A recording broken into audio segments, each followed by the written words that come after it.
আসসালামু আলাইকুম, স্বাগত জানাচ্ছি আরটিভির মধ্যাহ্নের সংবাদে। আপনাদের সাথে আছি আমি ফারজানা তানি। বৈষম্য বিরোধী ছাত্র আন্দোলনের এক দফা দাবিতে অসহযোগ আন্দোলনের প্রথম দিন গতকাল মধ্যরাত পর্যন্ত সংঘর্ষ এবং হামলায় শতাধিক নিহতের খবর পাওয়া গেছে। এছাড়াও আহত হয়েছেন ৩,০০০। নিহতদের মধ্যে পুলিশ, সাধারণ মানুষ, শিক্ষার্থী, সাংবাদিক ও আওয়ামী লীগের ১৯ নেতাকর্মী রয়েছেন।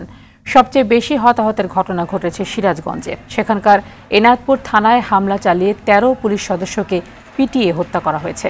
সব মিলিয়ে সংঘাতে গতকাল সিরাজগঞ্জে প্রাণ গেছে ২৭ জনের।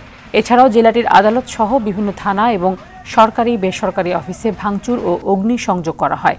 মধ্যরাতে সিরাজগঞ্জ ২ আসনের সংসদ সদস্য জান্নাত আরার পুড়ে যাওয়া বাসা থেকে ২টি কঙ্কাল উদ্ধার করা হয়েছে। বিভিন্ন জেলায় ২৭টি থানা, ফাঁড়ি, পুলিশ সুপারের কার্যালয়, রেঞ্জ অফিসে হামলা ও ভাঙচুর করা হয়। বিধ্বস্ত এলাকাগুলোতে থমথমে অবস্থা বিরাজ করছে। নিহতদের পরিবারগুলোতে চলছে শোকের মাতম।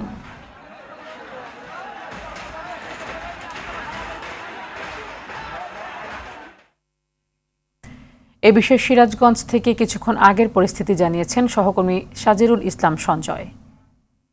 গতকালকে সারা দেশে যে অসহযোগ আন্দোলন কর্মসূচি ছিল সেটিতে কিন্তু সিরাজগঞ্জে কালকে সারাদিনই সিরাজগঞ্জ শহর জুড়ে বিক্ষিপ্ত সংঘর্ষ ঘটেছে। সিরাজগঞ্জ শহরের বিভিন্ন পয়েন্টে বৈষম্যবিরোধী ছাত্র আন্দোলনের নেতাকর্মীদের সাথে কিন্তু পুলিশ এবং আওয়ামী লীগেরও দফায় দফায় সংঘর্ষ হয়, যার ফলে কিন্তু প্রাণ হারান ১৩ পুলিশ সদস্য সহ অন্তত ২৭ জন।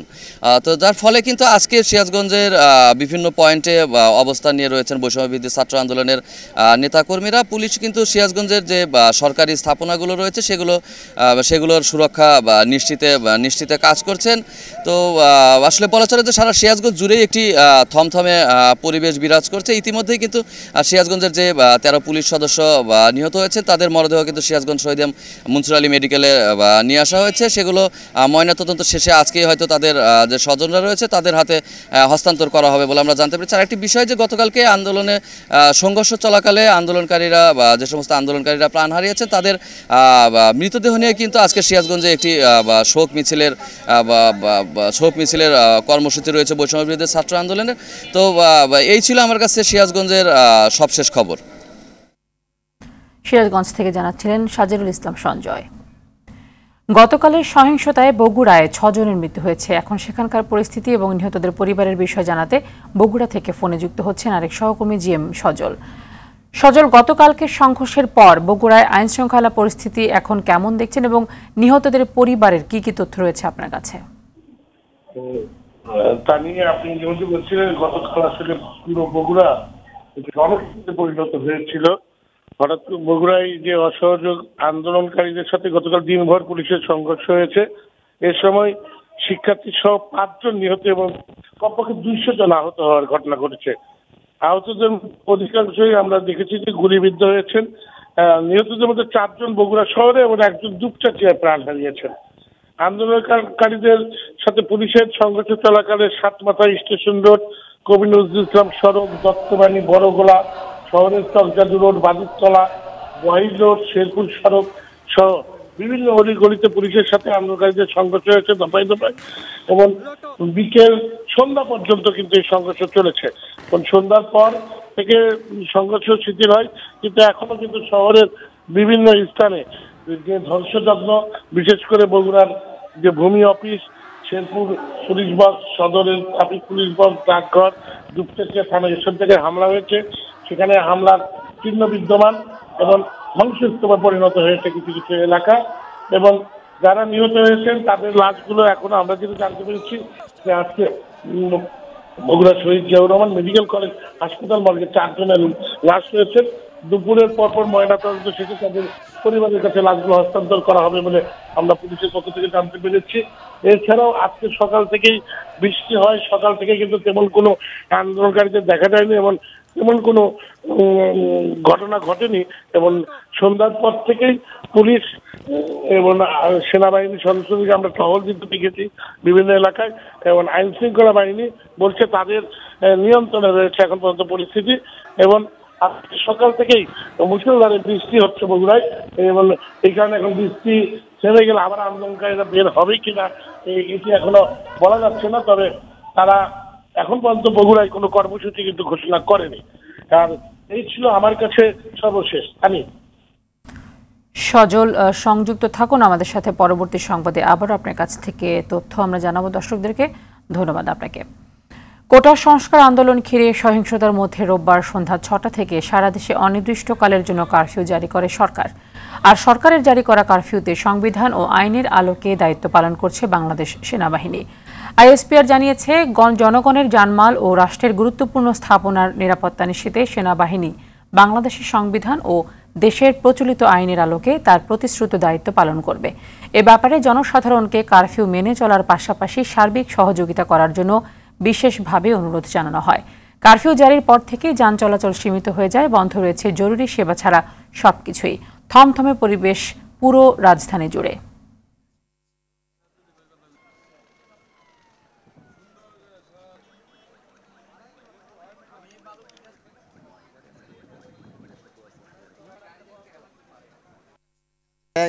সাভারে মাল নামাইছি, নামাই এখানে আসলে রাত 2টা সোয়া 2টার থেকে এখানে এখন পর্যন্ত অপেক্ষা করতেছি। গত রাত 12টা থেকে আমরা এখানে আটকে আছি। আসলে আমরা আসছি কুষ্টিয়া থেকে। রাস্তা পুরোটাই ফাঁকা, শুধু 2-1টা অটো রিক্সা চলতেছে, তাছাড়া রাস্তায় কোনো গাড়ি নেই। আর আমি একটু এনাম মেডিকেলে গেছিলাম আমার ক্যান্সারের ট্রিটমেন্টের জন্য। আজকে ট্রিটমেন্ট শেষ হচ্ছে, এখন যাব ল্যাব এইডে।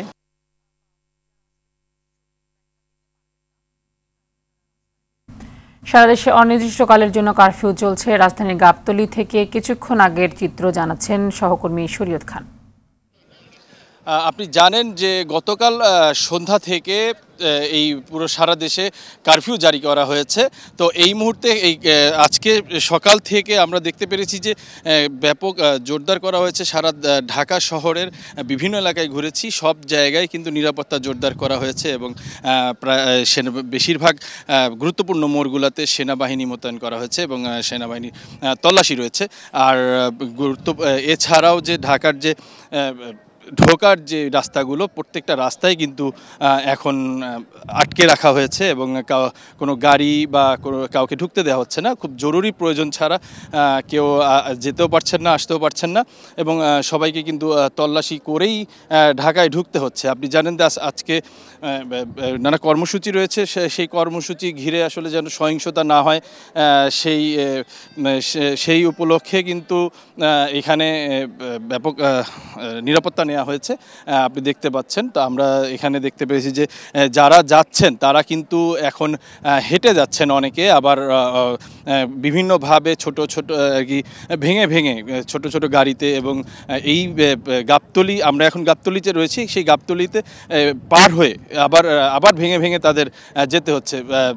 অনেকে এখানে যারা গিয়েছেন তারা এইভাবেই যাতায়াত করছেন। আর এছাড়া আমরা দেখতে পেরেছি যে গাবতলী এই মোড়টাতে আটকে দেওয়া হয়েছে। এখানে আসলে অনেকগুলো পণ্যবাহী ট্রাক কিন্তু আটকে গিয়েছে এবং এর মধ্যে কাঁচামালের ট্রাকও রয়েছে। তবে এখন পর্যন্ত কাঁচামালের ট্রাকগুলো কখন ছাড়া হবে সেই নির্দেশনা কিন্তু এখনও পাওয়া যায়নি। তো তারা বলেছেন যে নির্দেশনা পেলে তারা কাঁচামালের ট্রাকগুলো ছেড়ে দিবেন।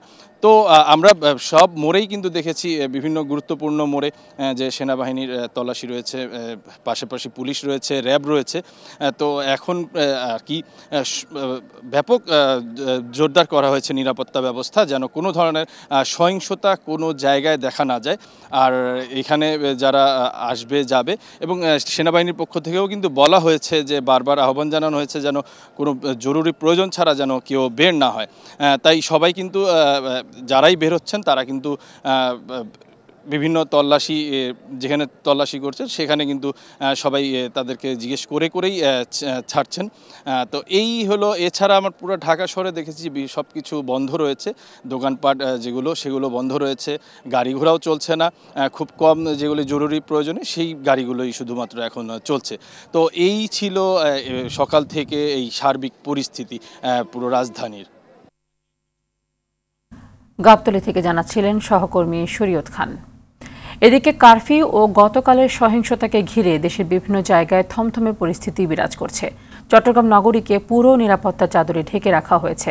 নগরীর মোড়ে মোড়ে বসানো হয়েছে চেকপোস্ট। টাঙ্গাইলের ঢাকা-টাঙ্গাইল বঙ্গবন্ধু সেতু মহাসড়ক দিয়ে কোনো পরিবহন চলাচল করছে না। গাজীপুরের কালিয়াকৈরের সব ব্যবসা প্রতিষ্ঠান, শিল্প কলকারখানা ও সরকারি অফিস আদালত বন্ধ রয়েছে। মেহেরপুরে বন্ধ আছে সব দোকানপাট ও ব্যবসা প্রতিষ্ঠান। ভোলায় রাস্তাঘাটের পরিস্থিতি থমথমে।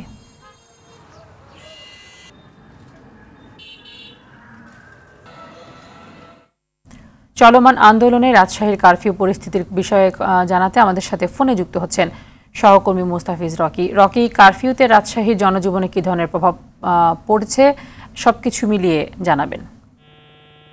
তানি, রাজশাহীতে অনির্দিষ্টকালের জন্য যে কারফিউ সেটি চলছে। আমরা সকাল থেকেই দেখেছি যে সাধারণ মানুষ এবং যে যানবাহন সেটি একেবারেই সীমিত অবস্থায় চলাচল করছিল। তবে বেলা বাড়ার সাথে সাথে সড়কে এবং যানবাহন এবং সাধারণ মানুষের উপস্থিতি কিছুটা আমরা বাড়তে দেখেছি, কারণ যারা আসলে ঘর থেকে বের হয়েছেন তারা মূলত প্রয়োজনের তাগিদে বের হয়েছেন।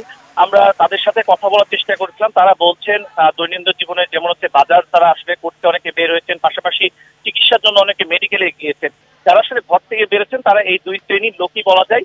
সেই ক্ষেত্রে আমরা দেখেছি যে আইন শৃঙ্খলা রক্ষাকারী বাহিনীর যারা সদস্যরা রয়েছেন তারা কিন্তু প্রত্যেকটি জায়গায় তাদেরকে দাঁড় করিয়ে তাদেরকে নানান ধরনের জিজ্ঞাসাবাদ করছেন। তারা কোথায় যাচ্ছেন, কেন যাচ্ছেন, কি কারণে যাচ্ছেন, সেই উত্তরগুলি তাদের কাছ থেকে আসলে খোঁজার চেষ্টা করছেন। এবং সেই উত্তরগুলি যদি তাদেরকে আসলে ঠিকঠাক মতন দিতে পারছে তাহলে কিন্তু তারা, আমরা দেখেছি যে তাদেরকে আসলে যাওয়ার যে অনুমতি সেটি কিন্তু দিচ্ছে।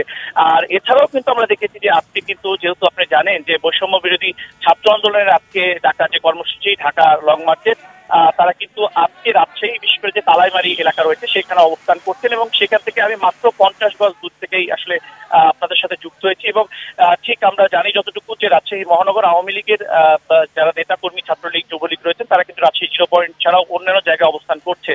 এক কথায় বলা যায় যে এই কর্মসূচি ঘিরে কিন্তু রাজশাহীতে এক ধরনের চাপা যে উত্তেজনা রয়েছে।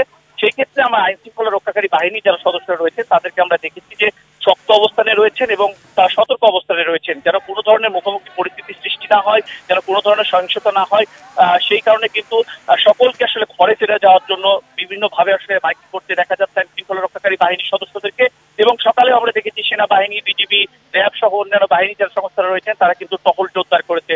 এখন পর্যন্ত রাজশাহীতে কিন্তু আমরা দেখতে পাচ্ছি যে সাধারণ মানুষের মধ্যে কিন্তু কারফিউ অনেকটাই মেনে চলছে এবং আইন শৃঙ্খলা রক্ষাকারী বাহিনী যারা সদস্যরা রয়েছেন তারা কিন্তু বেশ সতর্ক অবস্থানে রয়েছে। তানি, ধন্যবাদ আপনাকে।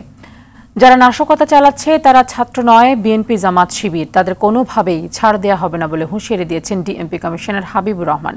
রোববার রাতে ডিএমপি মিডিয়া সেন্টারে তিনি এসব কথা বলেন।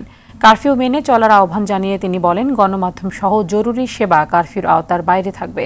বিদেশগামীদের জন্য তাদের টিকিট পাস হিসেবে গণ্য হবে। আন্দোলন নিয়ন্ত্রণে পুলিশের সাথে অস্ত্রধারী কারা, এমন প্রশ্নের জবাবে ডিএমপি কমিশনার বলেন, অভিযোগ পেলে ব্যবস্থা নেওয়া হবে।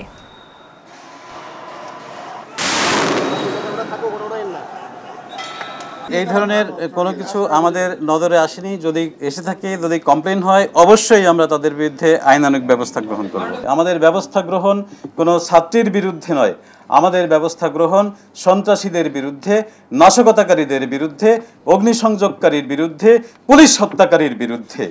তাদেরকে বিন্দুমাত্র ছাড় দেওয়ার কোনো প্রশ্নই আসে না। মধ্যাহ্নের সংবাদ এ পর্যন্ত। সবশেষ সংবাদ জানতে যে কোনো মোবাইল ফোন থেকে 24141 নম্বরে ডায়াল করুন। দুপুরের সংবাদ 1:45 দেখার আমন্ত্রণ রইল। ধন্যবাদ সবাইকে।